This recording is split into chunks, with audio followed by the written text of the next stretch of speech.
আসসালামু আলাইকুম রাহমাতুল্লাহি ওয়া বারাকাতুহু।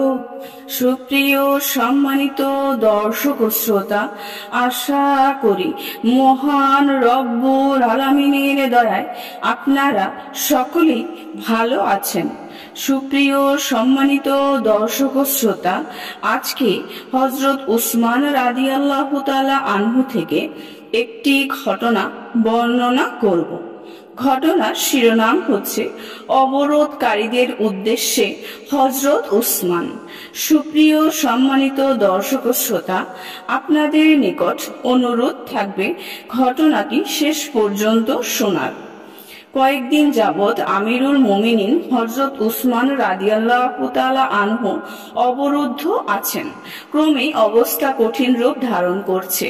এক পর্যায়ে উসমান রাদিয়াল্লাহু তাআলা আনহু অবরোধকারীদের উদ্দেশ্যে বললেন, আমি আল্লাহর শপথ দিয়ে তোমাদের স্মরণ করিয়ে দিচ্ছি, তোমরা কি জানো রাসূল সাল্লাল্লাহু আলাইহি ওয়াসাল্লাম যখন উহুদ পাহাড়ে উঠেছিলেন তখন পাহাড় দুলতে ছিল। তখন রাসূল সাল্লাল্লাহু আলাইহি ওয়াসাল্লাম বলছিলেন, হে উহুদ থামো, কেননা তোমার উপর এখন একজন নবী, একজন সিদ্দিক ও দুজন শহীদ রয়েছে। তখন পাহাড় স্থিমিত হয়ে গিয়েছিল আর তখন সেখানে আমি উপস্থিত ছিলাম। লোকেরা বলল, জি এটা আমরা জানি। এরপর হযরত উসমান রাদিয়াল্লাহু আনহু বললেন, তোমরা কি এটা জানো যে বাইয়াতের রিদওয়ানের দিন রাসূল সাল্লাল্লাহু আলাইহি ওয়াসাল্লাম তার ডান হাতের উপর বাম হাত রেখে কি বলেছিলেন? তিনি বলেছিলেন, এটা উসমানের হাত। লোকেরা বলল, জি আমরা এটাও জানি।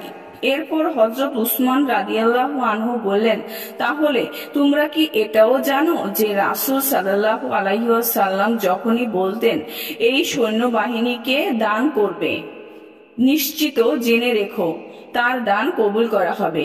সে সময় মানুষ খুব কষ্টে ছিল, আর সেই সময়ে আমি প্রতিবারই রাসূলের ডাকে সাড়া দিয়ে দান করতাম, সৈন্যদের সজ্জিত করে দিতাম। লোকেরা বলল, জি জানি। এরপর অবরুদ্ধ খলিফা হযরত উসমান রাদিয়াল্লাহু আনহু বললেন, আল্লাহর শপথ দিয়ে আমি শেষবারের মতো তোমাদের আরেকটি বিষয় মনে করিয়ে দিচ্ছি। আজ তোমরা যাকে অবরোধ করে রেখেছো সেই ব্যক্তি সেদিন তোমাদের জন্য বীরের রুমা ক্রয় করে তোমাদের পানির ব্যবস্থা করে দিয়েছিল। সেদিন ওই বীর রুমা ব্যতীত তোমাদের পানির কোনো ব্যবস্থা ছিল না। এই ব্যক্তি সেদিন ওই কূপ ক্রয় করে ধনী গরিব মুসাফির সকলের জন্য উন্মুক্ত করে দিয়েছিল। তারা বললেন, হ্যাঁ। সুপ্রিয় সম্মানিত দর্শক ও শ্রোতা, আজকের ঘটনাটি এই পর্যন্তই। ঘটনাটি যদি ভালো লেগে থাকে অবশ্যই চ্যানেলটি সাবস্ক্রাইব করবেন, লাইক করবেন, কমেন্ট করবেন এবং বেশি বেশি শেয়ার করে দিবেন। সবাই ভালো থাকবেন। আল্লাহ হাফেজ।